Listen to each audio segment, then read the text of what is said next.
I got to 80,000 followers on TikTok in about 80 days. Everything that comes in a package is fake in one or more ways, even if it's like a quote unquote health food.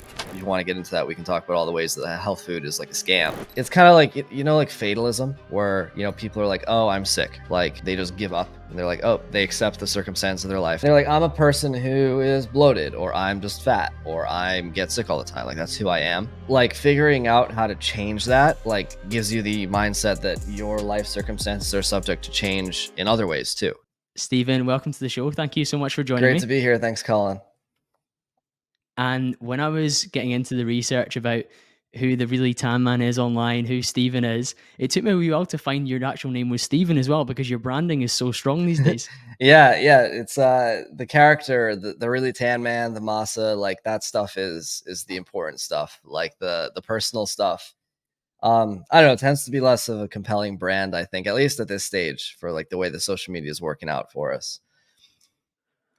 Yeah, and I think your social media journey's been really quick. If you look at the timescales that you built your audience on TikTok, you built your audience on Instagram and Twitter, it's all happened relatively quickly. Yeah. If you came across you now, you're like, oh, he's really established. But I mean, what we're talking, 18 months, 2 years of really consistent posting? So I started TikTok.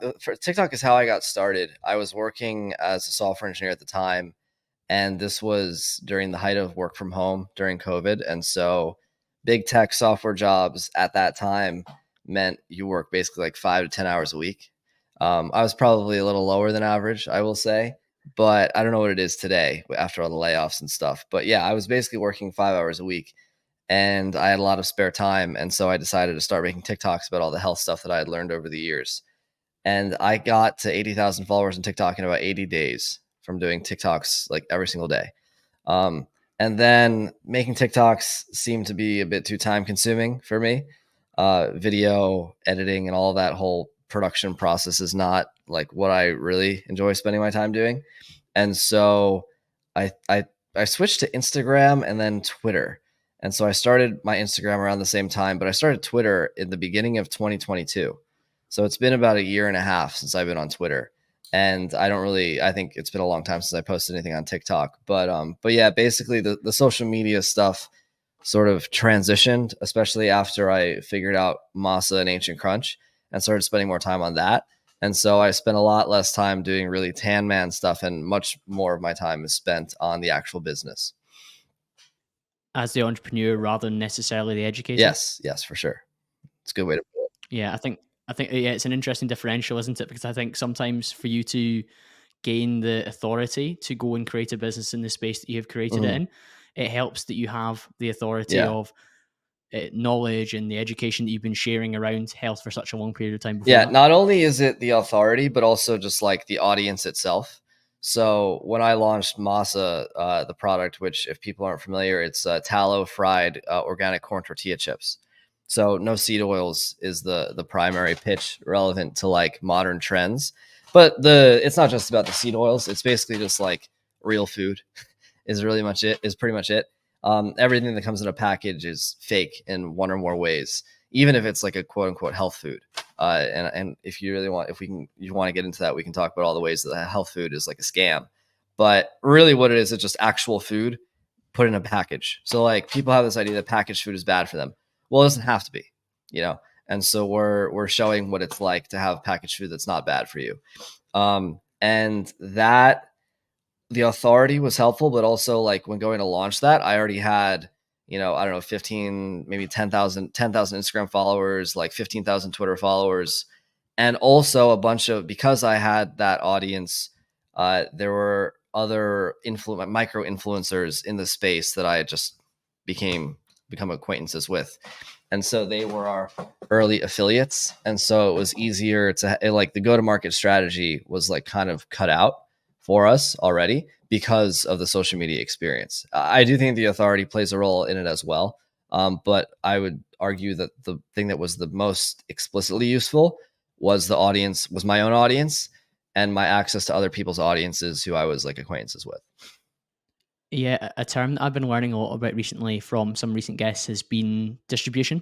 And you had a network to distribute your ideas to, but more importantly, you then had an audience to distribute your products to Yeah. as well. And they were aligned within your niche as well, because by following the information you were putting Yeah. out, they were predisposed to be interested in a product which solved some of the pain Yeah. points that they maybe had in terms of getting foods that resonated with Yeah. their idea of health or their idea of like what they want Yeah. to eat. If you're a Tan Man follower, then masa chips are something that you're interested in almost like 100% of the time.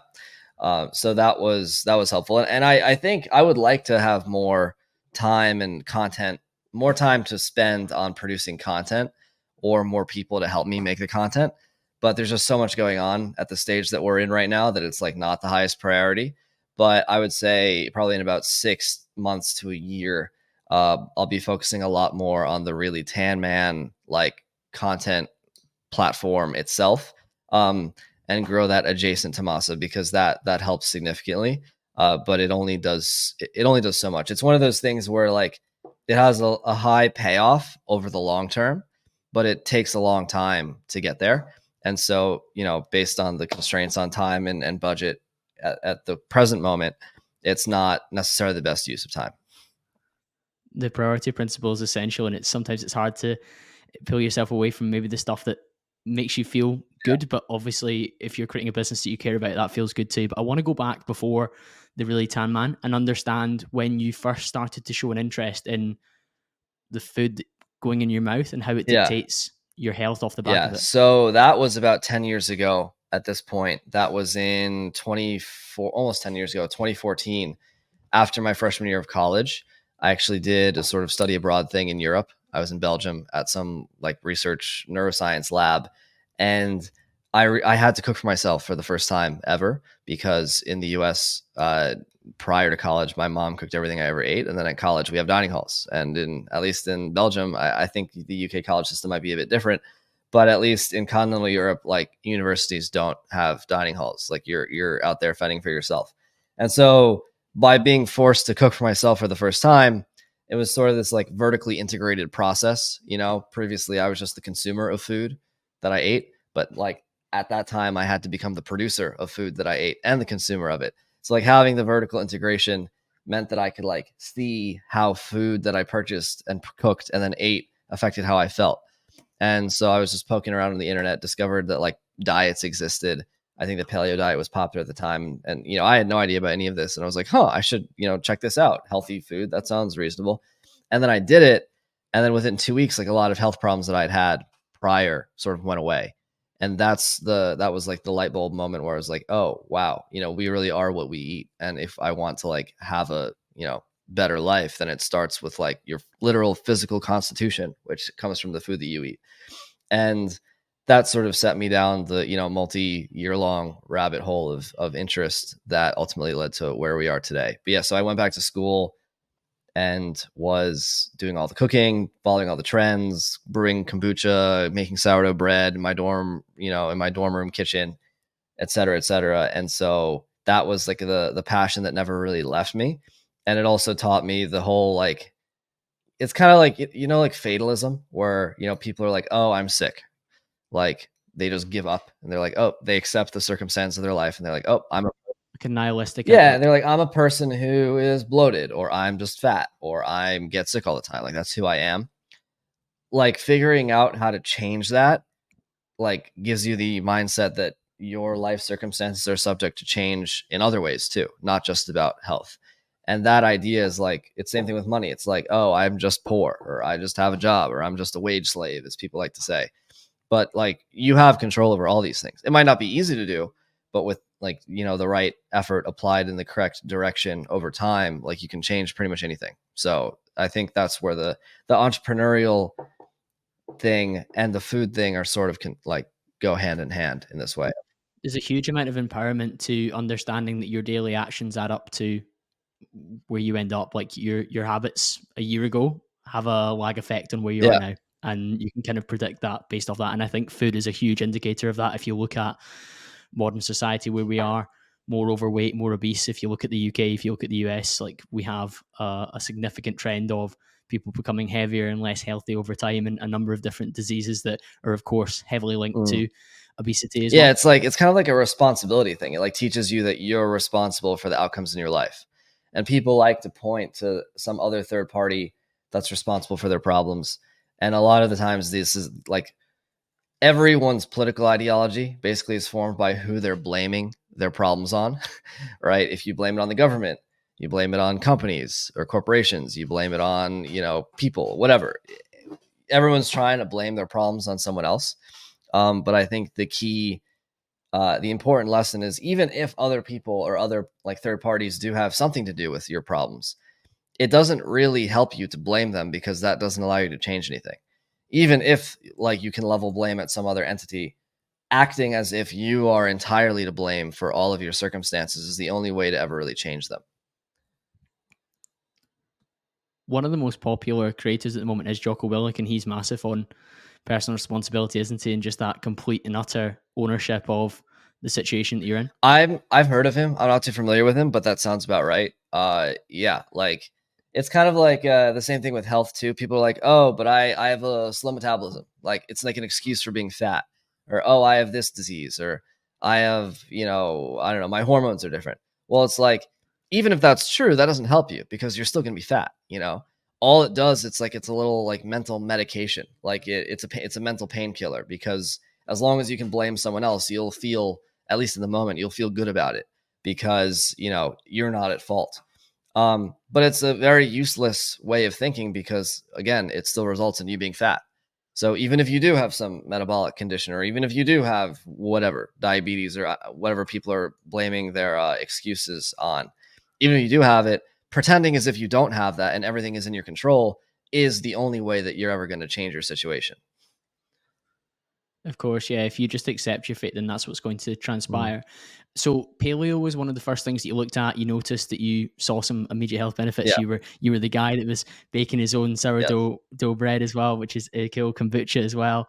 And how has that progressed to perhaps the lifestyle that you live now? Let's Yeah. fill in some of those Yeah, gaps. so I think the ultimate endpoint where I have found and where many people also found over the years is that you just should eat real food. Like that's it. Like traditional food, you could call this ancestral eating or the ancestral diet or something. But it's like it's very simple. If your great great great grandparents didn't eat this thing, then probably you shouldn't either. If they didn't have access to it, it was invented in the past 100 years since the Industrial Revolution, most likely incompatible with human biology.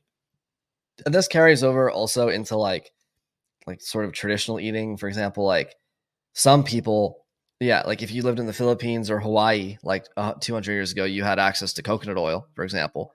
But most people, I'm sure, who are listening to this podcast do not have ancestry from the Philippines or Hawaii. And so it's like if your ancestors never ate coconut oil, like just think about it. I'm not saying coconut oil is bad, but it's like just think about it. Like are there things, is there a relationship between our biology and the foods that like our ancestors ate that's like beneficial, such that foods outside of what they ate might be somewhat incompatible? Certainly not as bad as the sort of toxic process like chemistry lab experiment stuff. However, yeah, the ultimate idea is like you don't need to restrict what you eat based on a gluten-free or a paleo or this or that. Simply just eat your food, but make sure that it's real food. So that means if you're going to eat French fries, make sure the potatoes don't have pesticides in them, and make sure that they're deep fried in tallow and not seed oils, and make sure the tallow is grass-fed and whatnot. If you're going to have bread, make sure it's sourdough bread with organic wheat of like a heritage variety of grain that was freshly milled. You can make any food that you want, like with real food, with real ingredients, and if you do that, you're going to be okay. I think there's a little bit of an extremeness that people adopt, and I'm not saying that certain extreme diets don't have their therapeutic like use cases. Like keto can cure people of like if they have epilepsy or whatever. That's like when the keto diet was invented, was in the 1920s, like by doctors trying to treat epilepsy, for example. However, people were healthy before crazy diets existed. That's like the key thing to understand. prior to the 1970s, when diet culture really became popular in America, people were healthy and they didn't, avoid gluten, and they didn't avoid carbs, or they didn't avoid meat, or they didn't avoid vegetables, or whatever, restrictive diet that's a modern thing that you want to think of. They didn't do any of that. And your great granddad was like way healthier than you are. No matter, even this, and like, despite the fact that he didn't have a gym membership and he didn't do CrossFit 5 times a week and he didn't like eat crazy food, he's still, and he like smoked half pack cigarettes a day or had a pipe or something. He was still healthier than you are. Like, why is that, right? That is one of the standout pieces of content that you share, Stephen, is when you maybe share like photos from a beach in 1940 or Yeah. 1950. And on the whole, there are very few visibly obese people. Now, while life expectancy has increased over time, but that's perhaps you could argue down to some of the modern medicine that we have, or modern healthcare has become more sanitized, etc., and hospital treatments become more successful. You could argue, but we are putting more of a strain on healthcare and medical than ever before, and we're more overweight. And if you took a photo of a beach nowadays, it would look significantly different to that period of Also, time. yeah, the thing about life expectancy is a fun one because, well, first of all, life expectancy, at least in America today, is like decreasing. Like, our life expectancy now is like worse than it was 5 years ago. So like, we're not headed in a good direction. And obviously, because you're measuring when people die at the end of their life, there's like a lagging. It's like life expectancy is a lagging indicator. So there is that component to it. But the other thing about life expectancy that I don't find to be particularly compelling metric is like, what's better, right? 80 years of obesity and like a life, an 80-year life of obesity and pills, or a 70-year life of being fit, and like active. What's better? So Yeah, there's no argument from me there at all. I can completely agree with that. But even if we look at the conditions we live in modern times, if we do look after our health, we should be able to living beyond the people who are 80 and on all sorts of way beyond medication. that. I'm just trying to get at is like people who will say, "Oh, but we're so, our life expectancy in America is so high." Like, like the medical system can basically keep you barely alive for 75 years. And somehow that's better than, 70 years ago when people were thriving for, 5 fewer years on average. Of course, average life expectancy also takes into account, injuries, illnesses, especially like childbirth issues, especially if like kids are dying young, like with typhoid fever and all this stuff. And there's reasons for all that, which we could talk about too. But people on the whole were living, like, they spent most of their lifetimes living a better life than we do today, even if we live 5 or 10 years longer. So like, what's better about this? Like, why is it better to have a country of fat people, barely alive for 80 years than it is to have a country of like fit, healthy people that may die 5 years earlier? Even though I don't think that's the case, because obviously if you're that healthy, you're going to live longer. But if we're comparing the present history, that's what the data might suggest is the comparison. Certainly the number of years of quality life is the thing to be optimizing for. Yeah, exactly that. You would much rather a higher quality of life than just for the sake of longevity. Yeah. And that's why sometimes you see some longevity experts online who live this very bizarre existence. You think, well, okay, maybe it's not for me with like, I don't know, an 8-hour morning routine. But one of the things that I was really keen to ask is, you've used the term industrial revolution as maybe a tipping point for when the food system started to change in a way that you believe has been like incredibly detrimental for health, and it's resulting in a lot of these outcomes. What are some of the changes that happened that have caused these challenges? So the big difference before and after the Industrial Revolution is that before the Industrial Revolution, people might not have had enough food, and that was the challenge, right?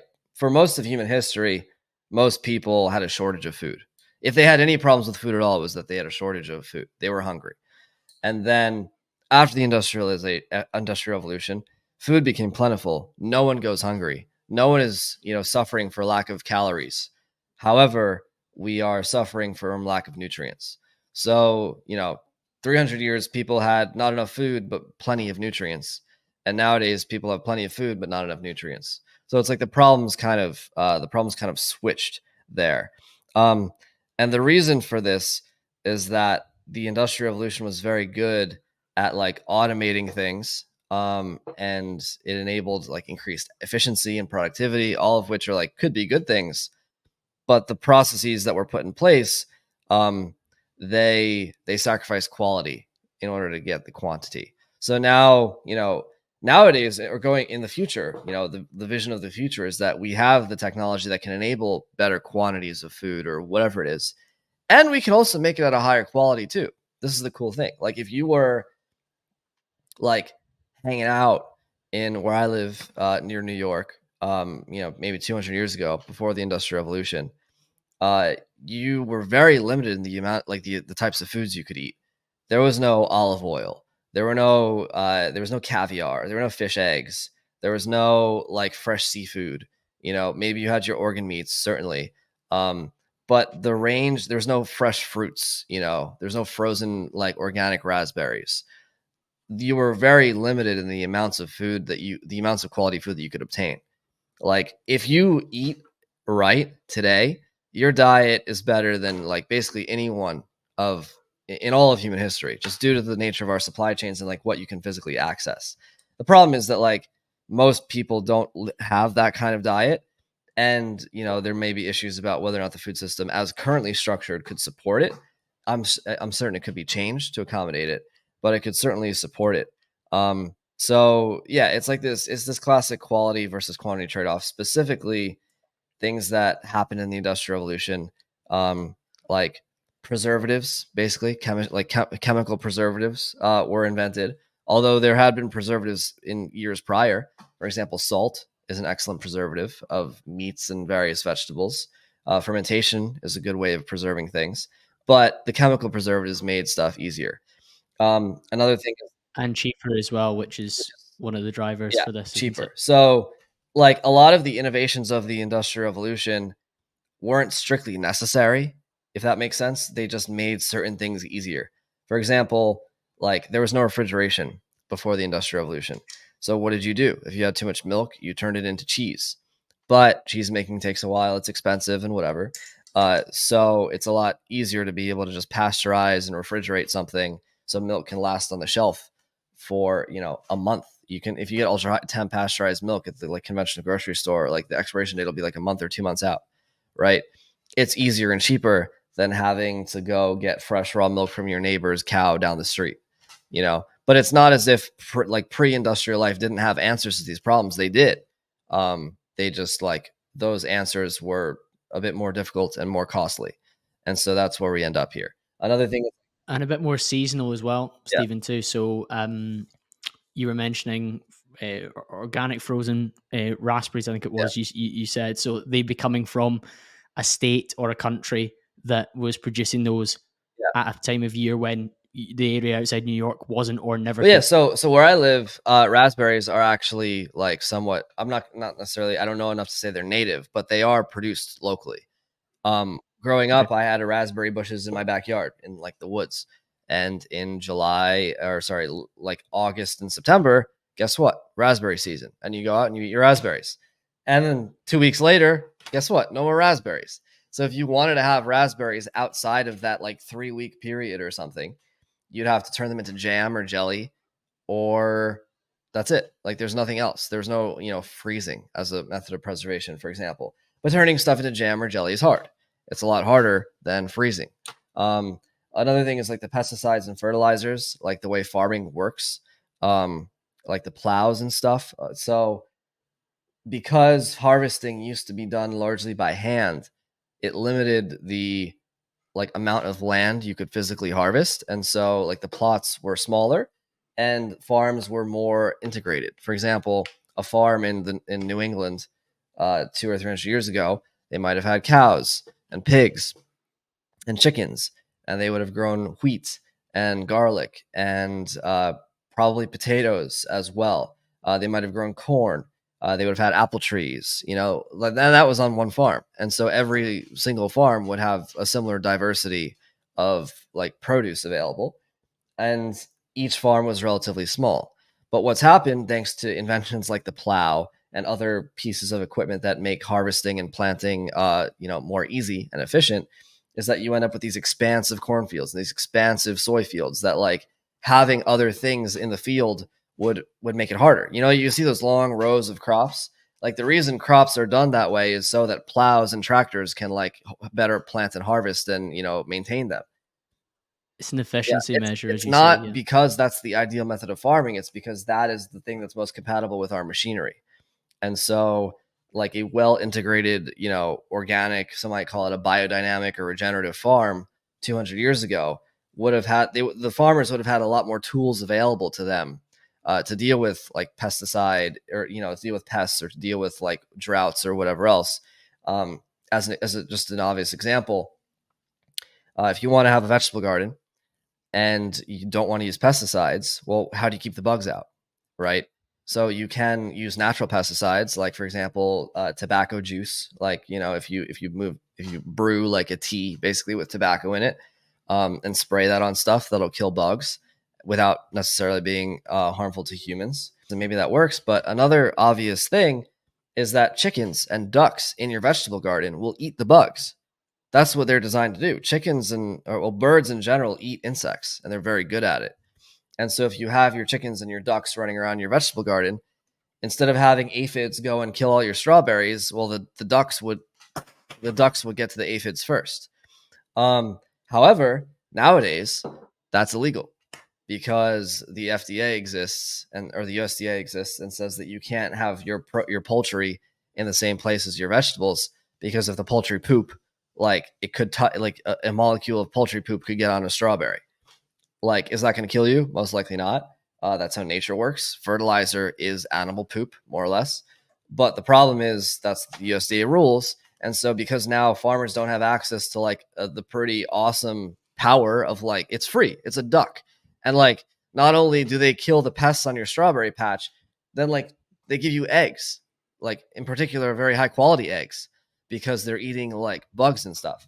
So now not only do you not get your high quality duck eggs, you also have to spray like chemical poisons from Monsanto on your crops. So there's a whole bunch of things that happen that like are completely upside down, that result in the fact that food is both devoid of the good things that it should contain, such as nutrients, more or less, and it has too much of stuff that it shouldn't have. And what is that? Why is that important? Because all disease, if you want to really break it down, is caused by two things: too much bad stuff and not enough good stuff. That's it. Not enough nutrients, too many toxins. And that's what the food also has. Too many toxins, not enough nutrients. So yeah, basically we ripped out all the quality elements of food during the Industrial Revolution and added in a whole bunch of like toxic chemical crap. And now we're dealing with the consequences. And in aid of producing in such high volumes, that's why these methods are favored, because it produces more of particular products and particular foodstuffs, which of course leads to more revenue and potentially more profit, because those options are more profitable for the large companies that produce it. I can see that entirely. The human like labor is always the most expensive part of any business. And all you need to know about this is that in like 1900, about 95% of people in like the West farmed. 95% of people were farmers. And now it's like the opposite. Barely I think it's 3% of Americans are farmers today. So 92% of the entire population no longer needs to get a paycheck in order to produce food. And so all of the cost of that labor is now taken out of the food system. And so that's how so you got cheap food. In the 1950s, people spent 30% of their household income on food. 30%, a third of their entire disposable income was spent on groceries for their family, only 70 years ago. And now in America, it's about 11%.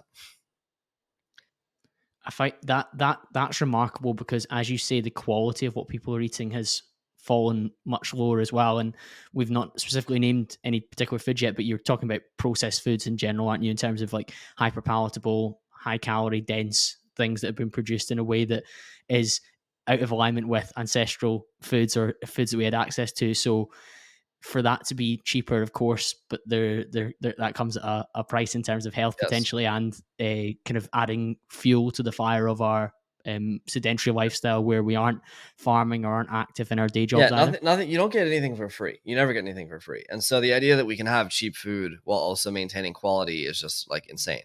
That being said, there are plenty of ways that technology can help make the production and distribution of quality food more efficient.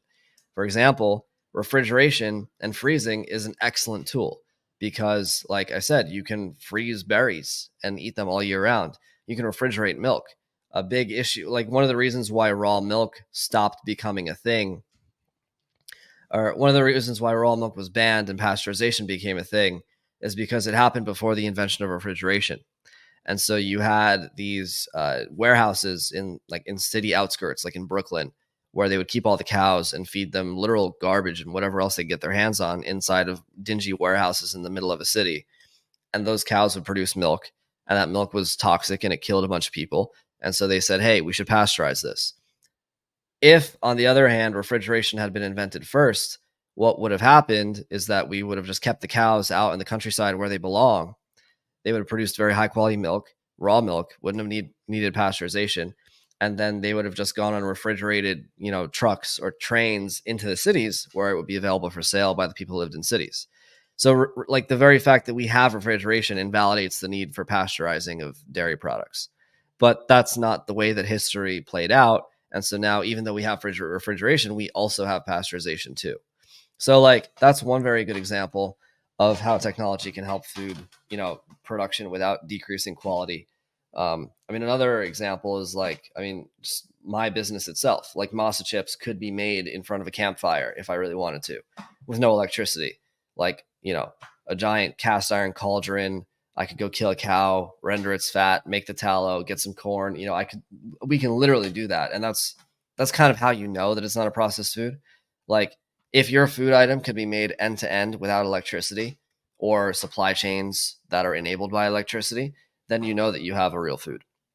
But the point is, I don't have to actually do that. I can have giant stainless steel fryers with like natural gas burners, and it's like all, electronic temperature controlled systems and like very like sophisticated filtration mechanisms and all these things that enable me to make the same physical thing with a lot less labor and a lot easier, which is awesome because you get the quality, but you get some efficiency benefits too. Absolutely. And with these processed foods, so since the Industrial Revolution, the massive increase in these, the fact that they're cheaper and easier to access, so that people's grocery spend for their household makes up a smaller percentage of their income. But if you looked at the caloric intake as part of that, it would probably be a lot higher. Plus, their caloric output from their activity and their lifestyle is probably lower too. So it's that kind of deadly balance of the two.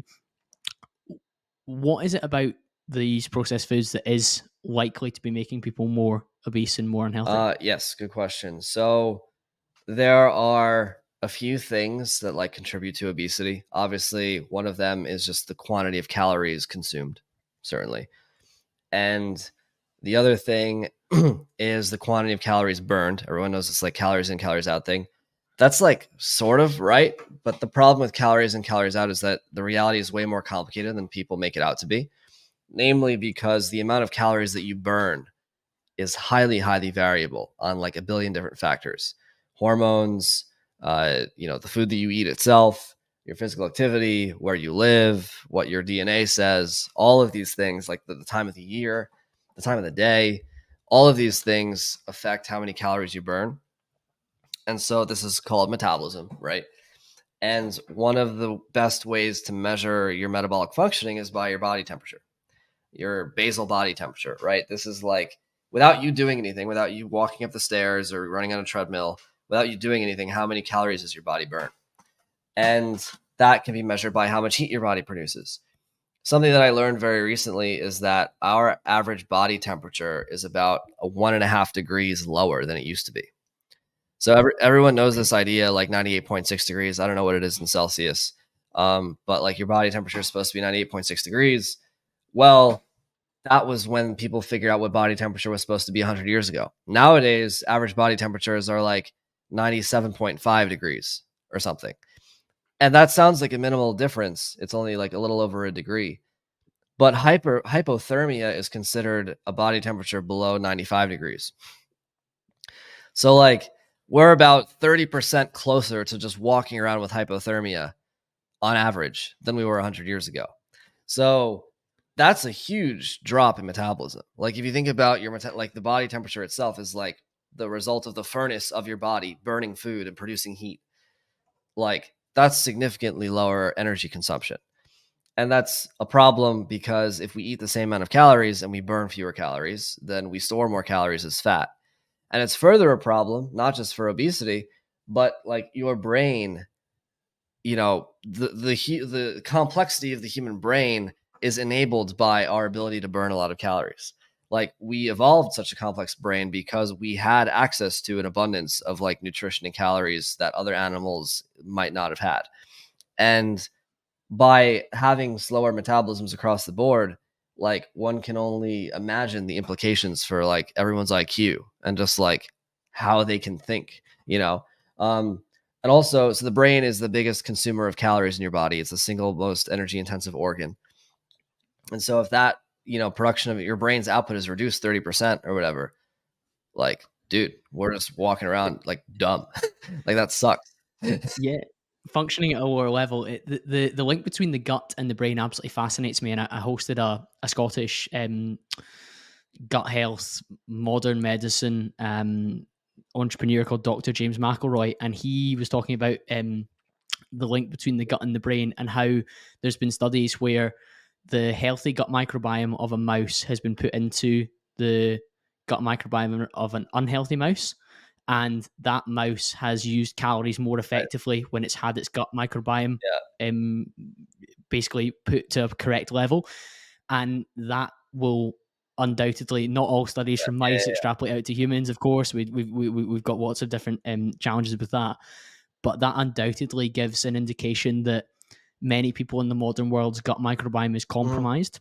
And it probably is linking to their ability to regulate hunger, to know what to eat, to know what to consume, to manage their brain function as well. And a lot of mental health and some of the disorders that we're seeing a massive rise in, there's probably quite a good case that is linked to the fact that the gut microbiome has been compromised too. And that has come from, of course, the food that we eat, but also the environmental toxins that we're exposed to, such as pollution, microplastics. Yeah. So if we go back to the whole metabolism thing, your brain is the largest consumer of calories in your body.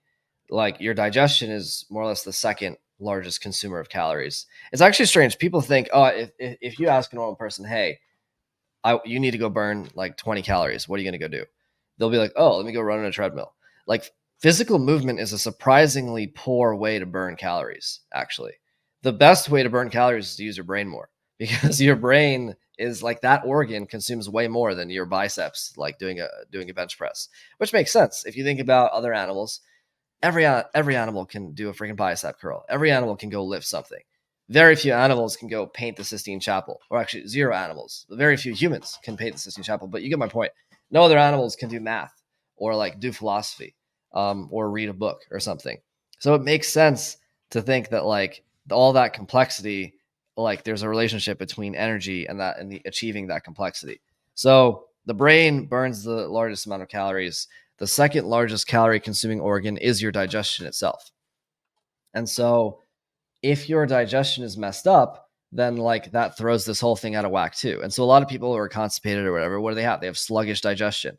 Why? Because their metabolism is low. And so there's not enough energy available in their gut to process their food adequately. And if your food isn't processed adequately, in addition to like the overall state of toxicity in your body, guess what? Anything that your body can't just easily like metabolize correctly, it's going to store as more fat. It's like, oh, I don't have the time to deal with all these calories you just gave me. I don't have the energy. Your metabolism's too slow. I'll deal with it later, and later never comes unless you change something about your life. And what that looks like is it's getting stored as fat. So obviously, there's a lot of things that affect the gut microbiome, but what you eat is certainly an obvious thing there. And so if you have foods that damage your gut microbiome, and they also like mess with your hormones that regulate things like your metabolism and the relationship between your brain and your gut. And hormones also moderate, obesity. Namely, I'm talking about estrogen, and some people may have been able to pick up on this. If you have an abundance of hormones, namely estrogen, that like encourage all these like bad things to happen, then that's what you end up getting. And so if we go look at what foods people are eating, then it's easy to like find causes for all these things. Pesticides in grains in particular that everyone eats are very damaging to the gut microbiome. Glyphosate by Monsanto, also known as Roundup, which is sprayed on all the corn and all the wheat and all the soy, that stuff, it doesn't actually kill like mammals. That's kind of the whole point of it. It was invented to kill like non-mammalian life. And the problem is if it's in your gut microbiome is filled with bacteria that are susceptible to it. So that's if 20 to 30% of people's calories come from like grains, corn, soy, and wheat that are grown with these pesticides, that's a ton of dose of this pesticide in your body every single day. So pesticides are a big thing that like contributed to all these problems. The other big thing is, of course, seed oils, which constitute another 20% of all caloric intake. And in addition to being grown with like where the seeds themselves are grown with the same pesticides that anything else is grown with, you also have the negative effects of the fatty acids in themselves. Seed oils are estrogenic, so that will encourage or decrease your metabolism. So you have that dimension too. But you also have seed oils. One of the effects of seed oils is that they don't make you full. Unlike tallow or butter, where if you eat it, your body's like, oh, I just ate fat. Fat is super calorie dense. I'm going to go be full now. Your body sees seed oils and they're like, it's kind of foreign because it's not a natural thing to our diet. Seed oils are like, well, what the hell is this? I don't know. Let's eat more of it. And so seed oils literally don't make you full. So you'll eat more calories of them. And then because the estrogen thing, and because of the fact that they are inherently stressful, inflammatory, and stress and inflammation also decrease your metabolism. Then you get this whole thing where not only are you eating more calories of seed oils, your body is burning fewer calories because your metabolism is inhibited by like the hormonal effects and the inflammatory effects of seed oils. So that's like we accounted for basically 50% of people's calories between the grains and the seed oils. And then if you want to look at the meat, the hormones in the meat, also most animals are fed seed oils and similar, or the seeds themselves, they're fed soy and all this shit. To make them yeah. larger, So then you're eating all this stuff through the animals themselves. And then everything else you eat has like chemical additives, like I don't know, stevia, like lowers testosterone, even though it's like one of these fake sugar things. Aspartame makes you go blind. It's got like methanol in it, and it will make you go blind and give you seizures. All of these like chemistry lab ingredients that make up a relatively small percentage of food, all of those add up, and all of that toxicity adds up. So you add all these together, you look at like, you add up all the labels and the ingredients of like what a normal person eating a standard Western diet eats. And it's like, dude, you just like have been loading yourself up with toxins this entire time. And to boot, on top of that, your body doesn't even have the nutrients that it needs to deal with normal life, let alone a fully toxic life, right? Because the more toxins you're exposed to, the more nutrients your body should need in order to be able to like appropriately to counterbalance. The seed oils element fascinates me because it's not entirely new to me, but relatively new to me because I hadn't gone deep on this. Like one of the things I've been aware of is processed versus unprocessed. So trying to have as many single ingredient foods as possible in your meals. And I come from a physique focused bodybuilding style training background where eating well was important. Caloric balance is obviously focused upon that as well.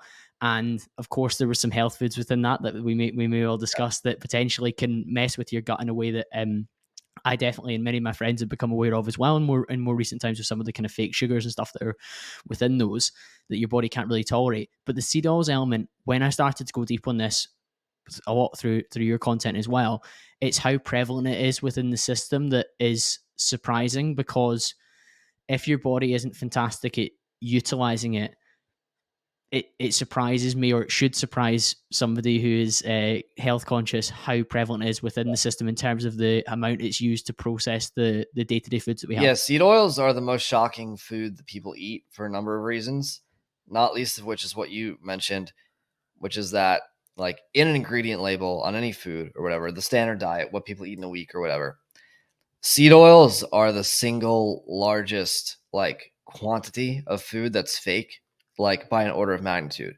right? Even though the rice or the corn or the soy or the wheat is grown with pesticides, at least those things like are kind of food, right? You grow them, you put them in food, and then you eat them. Like they come from the farm. it's still food, even if they might not be the best food items. All the little additives like the sugars and the preservatives and the colorings and the whatever, like while toxic and from a chemistry lab, they make up a very small percentage of the overall mass of like food that people eat.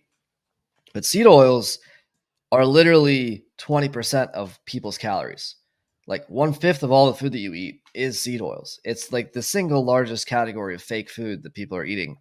And the thing is, you mentioned processed food and whatnot.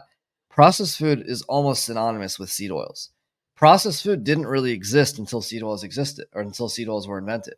Before seed oils, there were no packaged foods or fast food or junk food. That entire category of things that people eat that everyone knows is bad for us, that entire category of things is predicated on seed oils being the primary fat source in that food item. Whether it's Can we name some of the seed oils that are the most yeah, common so then? seed oils Steve? refers to oils that are industrially extracted from a number of crops seeds. So, for example, soybean oil is the oil that comes from soybeans that's industrially extracted and concentrated into a bottle of soybean oil. Corn oil is the same thing. It's not to say that you can't eat soybeans, or maybe you should eat soybeans or corn or whatever. However, it's not the crop itself. It's like the extracted concentrated oils that go through this industrial chemical processing and whatnot that we're really talking about here. And so you can find seed oils from soybean oil, corn oil, peanut oil, sunflower oil, safflower oil, grapeseed oil, rapeseed oil, which is actually like the sort of European name for canola oil if you're in America or Canada, rice bran oil, and I think there are one or two others, but I'm pretty sure those are the common ones. So yeah, if you find any Most oils. label of packaged food anywhere in the West and most places that are outside of the West too, even the healthy foods, you will find seed oils. They are everywhere. And it's like this one thing that's like, it's like, I don't know, water is in almost every freaking recipe that exists, right? In some form or another. Seed oils are like water in food. They're that ubiquitous, and no one's paid any attention to them for like, 40, 50 years. And they are incredibly toxic. And yeah, it's actually quite shocking how big of a deal this is and how long it's sort of like they were kind of under the radar there. One of the big things that I've started to understand is it's to do with the different types of fats within the oils as well. So you mentioned earlier olive oil, tallow. Did you mention lard? Was that I, one of the I have not things talked that you about lard, mentioned? but yeah, lard is similar to tallow. Okay. So those were ones that you held up because my understanding is that those are typically monosaturated, whereas with seed oil, they're typically unsaturated, which is something that our bodies haven't really learned to adapt to yet, and potentially toxic, as you were saying. So seed oils are mostly full of polyunsaturated fats. Polyunsaturated fats are the problem fats. That polyunsaturated fats are the reason for all of seed oil's detrimental effects, the primary reason, at least, for all their detrimental effects. Polyunsaturated fats are very prone to oxidation. They will break apart into inflammatory molecules, like just spontaneously in air, oxygen, light, or heat will cause that to happen. So yeah, they are to be avoided. Monounsaturated fats there's just the fat molecule has one unsaturated. It means there's one double bond in the chain of carbons. Monounsaturated fats are present in fats like olive oil and avocado oil, and are predominant in those types of fats. And they are not really a problem, because those bonds are more stable. It's still not ideal for things like high temperature cooking and whatnot, but they've also been around for a long time, and people have been eating them, and they're fine. So it's like, and the crazy thing is that like where you get these oils from, the processing changes dramatically. If you want olive oil, you just squeeze an olive, and olive oil comes out. But if you want seed oils, you need like an entire assembly line of machinery to get the oil out. Anyway, so that's monounsaturated fats, and then the last category of fats that are relevant is saturated fats. And these are present in the fats that are solid at room temperature, like butter, tallow, lard, bacon grease. And those are the most stable and the best suited to high temperature cooking. And so you have the three categories: saturated, monounsaturated, and polyunsaturated. Polyunsaturated are the worst. Most people probably agree that saturated are the best. And seed oils are full of polyunsaturated fats, and they are in everything. While at the same time, people, we used to use saturated fats for everything. Everyone thinks those are like kind of gross and like weird nowadays, thanks to some very clever and well-funded propaganda from like the seed oil companies over the 20th century. But yeah, that's the lay of the fat land right there. When it comes to that, somebody that's kind of well known in the health and wellness space, like Andrew Huberman, was talking about the fact that a lot of the time it seems to be the devil's in the dosage, but you would go further than that and say that consumption at all is the biggest Well, I challenge. think that's generally true. The problem is that any like consumption of seed oils is inherently high dose polyunsaturated fats. So, like tallow, take tallow for example. It is one of the more saturated fats out there, about 50% saturated. It's around 45% monounsaturated and 5% polyunsaturated. It is, but that's a small dose relative to, the whole composition of fat. You're getting a tiny amount of polyunsaturated fats. And guess what? Humans have been eating cows and animal fat for millennia, and we're fine. So it's like that's where you're going to get anything that you actually need. You're going to get it by eating real foods like that. Even olive oil has a small percentage of polyunsaturated fats. You'll get it from olive oil. However, seed oils are just like they are inherently high dose because of the way they're concentrated from the seeds themselves. Basically, like if you were to eat like an ear of corn, that would be equivalent to like, I don't know, a microscopic amount of corn oil. It takes like ears and ears and ears of corn to get you a tablespoon of corn oil. It takes you like bushels of soybeans to get you a tablespoon of soybean oil. So due to the nature of their processing, they already come out concentrated and inherently high dose. Obviously, of course, if you're going to eat, seed oil fried foods once a week and nothing else, that's better than the standard way people are eating. But any amount of seed oils is detrimental. And the alternatives that you would hold up would be traditional fats like tallow, like tallow, butter, lard, and olive oil, pretty much. Okay. The thing to keep in mind about animal fats, like especially from pigs and chickens, is that if the pigs and chickens are fed a very poor diet, or in particular a diet full of polyunsaturated fats, then the fats that they eat end up in their body fat. And so, like a soybean fed chicken has fat with a higher content of polyunsaturated fats than like a pasture raised chicken would. So you got to be careful with the quality for those animal fats. But cows are a bit different. Like most cow products, even if they're industrial warehouse, whatever cows, not ideal, of course, but they're going to be less detrimental than the types of animal products from like chickens and pigs that are raised in a similar setting. Given your passion for this area and educating on it, of course, we've spoken about you kind of moving towards creating Ancient Crunch and Masa. What was the tipping point that allowed you to go from your highly paid tech job, albeit that was not working you particularly hard during COVID or C-19, whatever you want to call it? What was the kind of tipping point that allowed you to go all in on this mission and this passion you've got? I quit my job on September 2nd of last year, and we sold our first bag of Masa chips on July 21st. So there was about 6 weeks from when we first sold to when I quit my job. And I think that the thing that caused me to do that was just the fact that it was succeeding.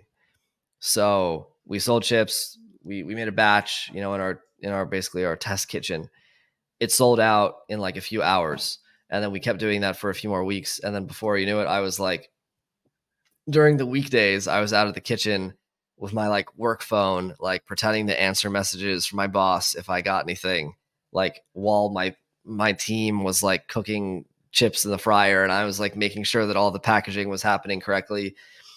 And then after a week or two of that, I was like, this can't work. If Masa is going to work, I have to spend all my time on it. So that's when I quit my job.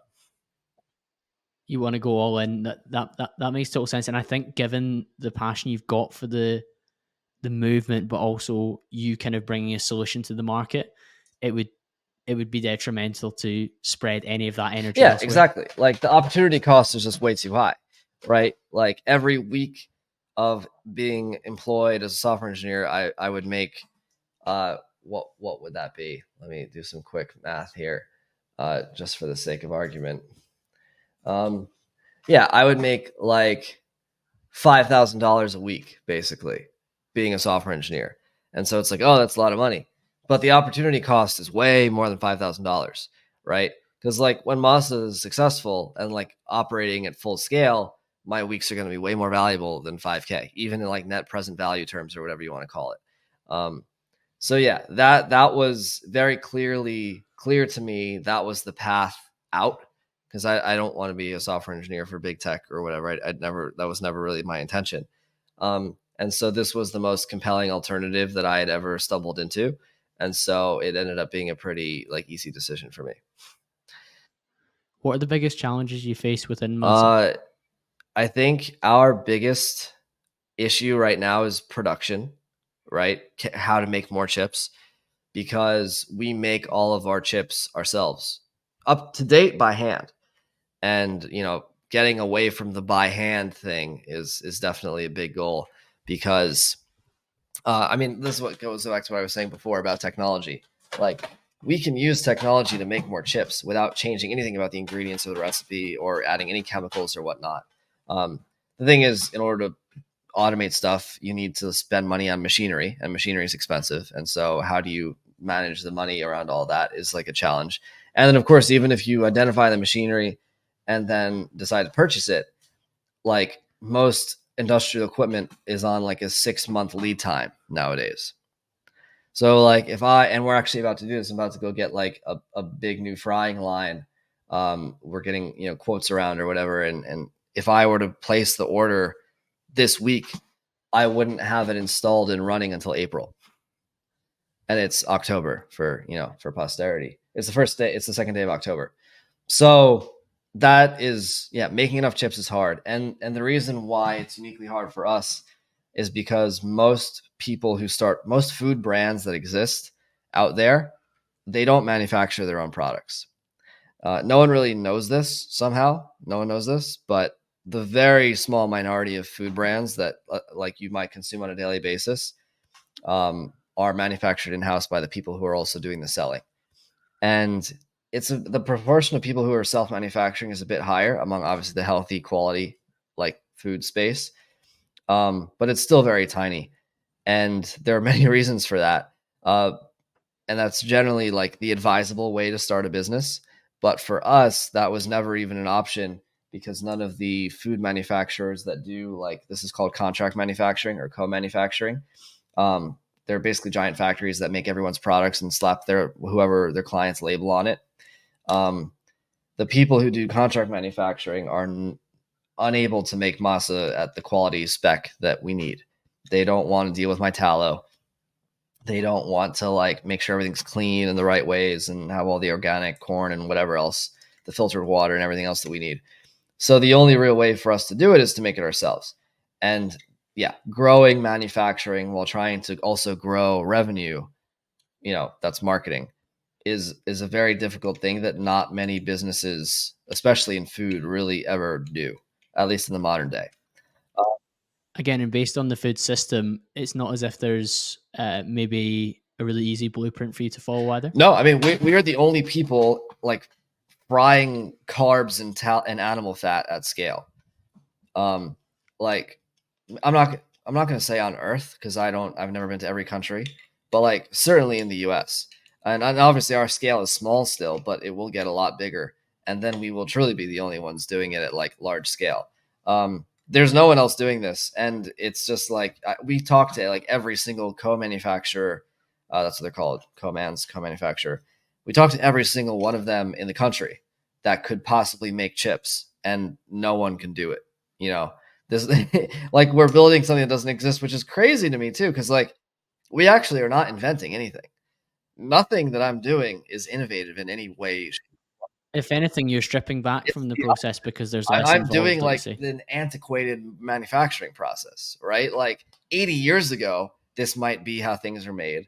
But today, no one is making things in this way, which is like makes it even like crazier to me. The fact that like this is so difficult. Like I'll talk to these people whose entire job in life is like they own a tortilla chip company that makes tortilla. They own a tortilla chip factory that makes tortilla chips for like a million different brands, and they have their cooking oils and they have their corn and all this stuff. They don't know what tallow is. I'm like, can you fry in tallow? They're like, what's tallow?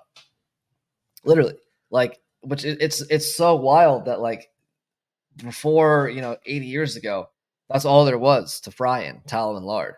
And nowadays, no one even knows what it is. Like, how quickly does like history get erased or culture get erased? It's kind of crazy. So yeah, I'd say that's our primary challenge. And then the second challenge is the fact that like our product is expensive, and rightfully so, in my opinion, because we wouldn't be able to grow if we didn't actually charge money that enabled that to happen.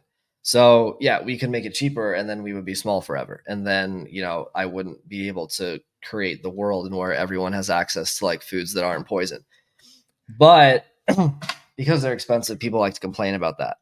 And so figuring out how to do branding and marketing and positioning in a way that like, sort of justifies that price, and results in fewer people complaining about it, or at least finding the people who won't complain about it, at least for the time being. That is, I would say, the second biggest challenge. And if people are heavily enough invested in their health and eating in a way that is in alignment with ancestral principles and seed oil deniers, or yeah, whatever the term would be specter. online, then they would be much more willing to pay that little bit extra for crisps or chips, because that is the juice is worth the squeeze then, because they're getting access to a food that they like the taste and texture of.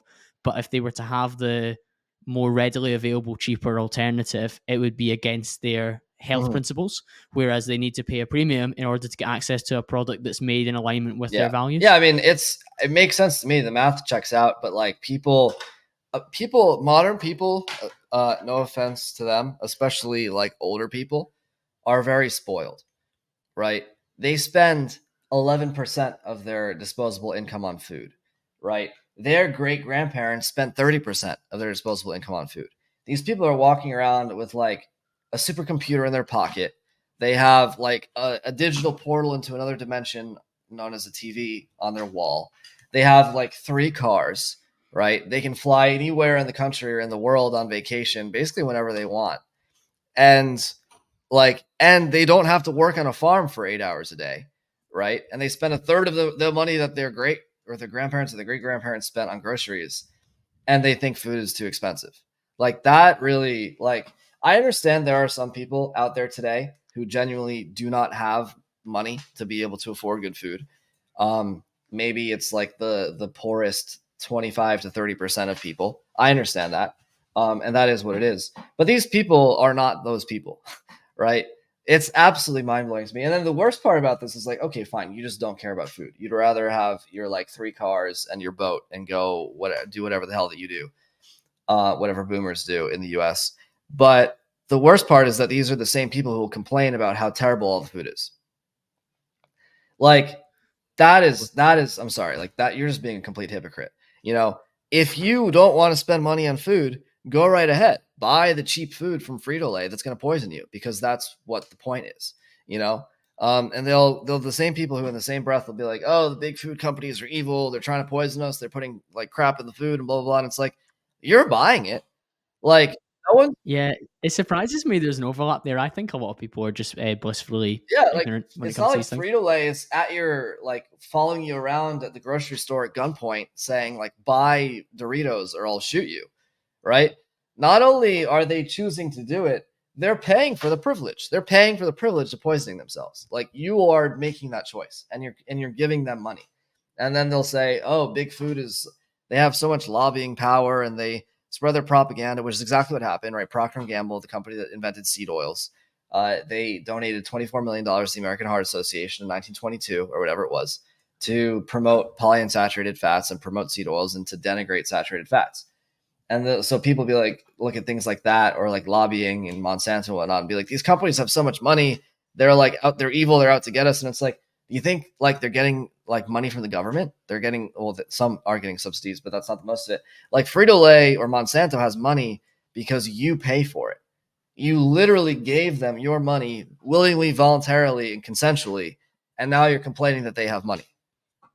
You know, like that is so insane. This does link into your personal agency point at the start, doesn't it? Where a lot of people are responsible. They just need to, one, have the information, and two, act in alignment with that information if they choose to do so. Yeah, I mean, and there are plenty of people that are like that and they get it, and like that's great. And there are supporters and they're awesome and we love them. The people that are very vocal about all this stuff are like the ones that really annoy me. And then the other thing too about food, just like while we're on the subject of money, is like, yeah, good food costs money. And at least in the US, where like healthcare is not free, you know what costs more money? You being sick. And not only what costs Your more medical money, bills, how yeah. about the fact that you're sick? Like I don't care. Even if I had free healthcare, I don't want to be sick. People care about their bodies so little that they would literally rather be sick. Even if being sick were free, they would rather be sick than like spend appropriate amount of money to feel good. And it's like I can't help you. If that's your situation, I can't help you. It's a really unusual paradigm, No, isn't but it? it's not a small number of people. Like many people believe this way, and I honestly think it's actually it's harder to get people to care about their health in Europe because they'll be like, oh, whatever, I go to the doctor, it's free. But I mean, because if they just don't care about their bodies to that extent, like, sure, okay, they might, be like, at least that doesn't cost me money. I'll be sick, whatever. But in America, it really blows my mind. And especially it's like the same boomers that like in the last 3 years of their life will spend $3 million on cancer treatment and like chemo and radiation and all these therapies just to like die a slow, painful, and undignified death at the end of it. That's the same people. So it's really quite a shame. But there's definitely people that understand it, and there are supporters, and they're gonna like enable us to grow. And then in 5 years, when Ancient Crunch is like half as big as Frito, or 10 years when we're half as big as Frito-Lay, and we're able to like charge lower prices, then those people will, I'm sure, begrudgingly buy Moz. They'll feel they've got better access. Yeah, absolutely. In terms of a couple of final questions for you, Stephen, then you mentioned 5 and 10 years. Then what is the vision for Ancient Crunch in those years? Basically, we're going to become the Frito-Lay of real food. That's the easiest way to describe it. So Frito-Lay has a portfolio of crunchy, delicious carbs that everyone loves that happen to be poison. And so we're going to make crunchy, delicious carbs that everyone loves that happen to not be poison. And we're going to make it, not only we're going to sell the food, we're going to brand it and like create a movement and a lifestyle around this that's like very, broadly appealing and like generally cool, if you will. So beyond tortilla chips, you could use your imagination and figure out what else we might be interested in making. But yeah, the Ancient Crunch pantry, like that's what it's going to be. It's no longer like basically turning junk food into not junk. Tasty, not tasty, palatable, enjoyable food that meets the health standards that you set out. That's like, it's just, and it's not even like my opinion, it's just real, right? It's like, there's just nothing fake. No other tortilla chip that I know of can say this, or no other chip that I know of can say this, right? Everything's got, even avocado oil is basically fake. Like that was invented like 20 years ago. No, avocado oil is not like a traditional culinary staple of like Mesoamerica. Like that's ridiculous. So, or palm oil too. There's a brand that uses palm oil, which is technically not a seed oil, but also like you have to deforest half of Indonesia in order to create palm oil.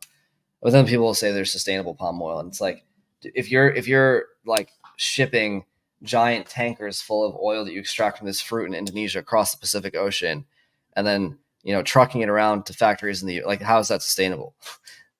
It's probably not very green friendly. No. Yeah, it's funny when you lift the lid on a lot of these things, and avocados is held up as a funny example when people who maybe have a vegan diet do it for ethical reasons. They quite often get criticized for that, and potentially rightly so. But Stephen, I've learned an awful lot during this conversation, things that I need to go away and consider further in terms of my own intake, and many of the listeners will have done as well. And I think the mission and the passion that you've got for what you're driving towards is really inspiring to hear. And I love the fact that you've been able to go all in from a really well-paid job to chase the dream, and it's giving you that positive feedback already in terms of the ability to go full-time in it and grow over the last year or so.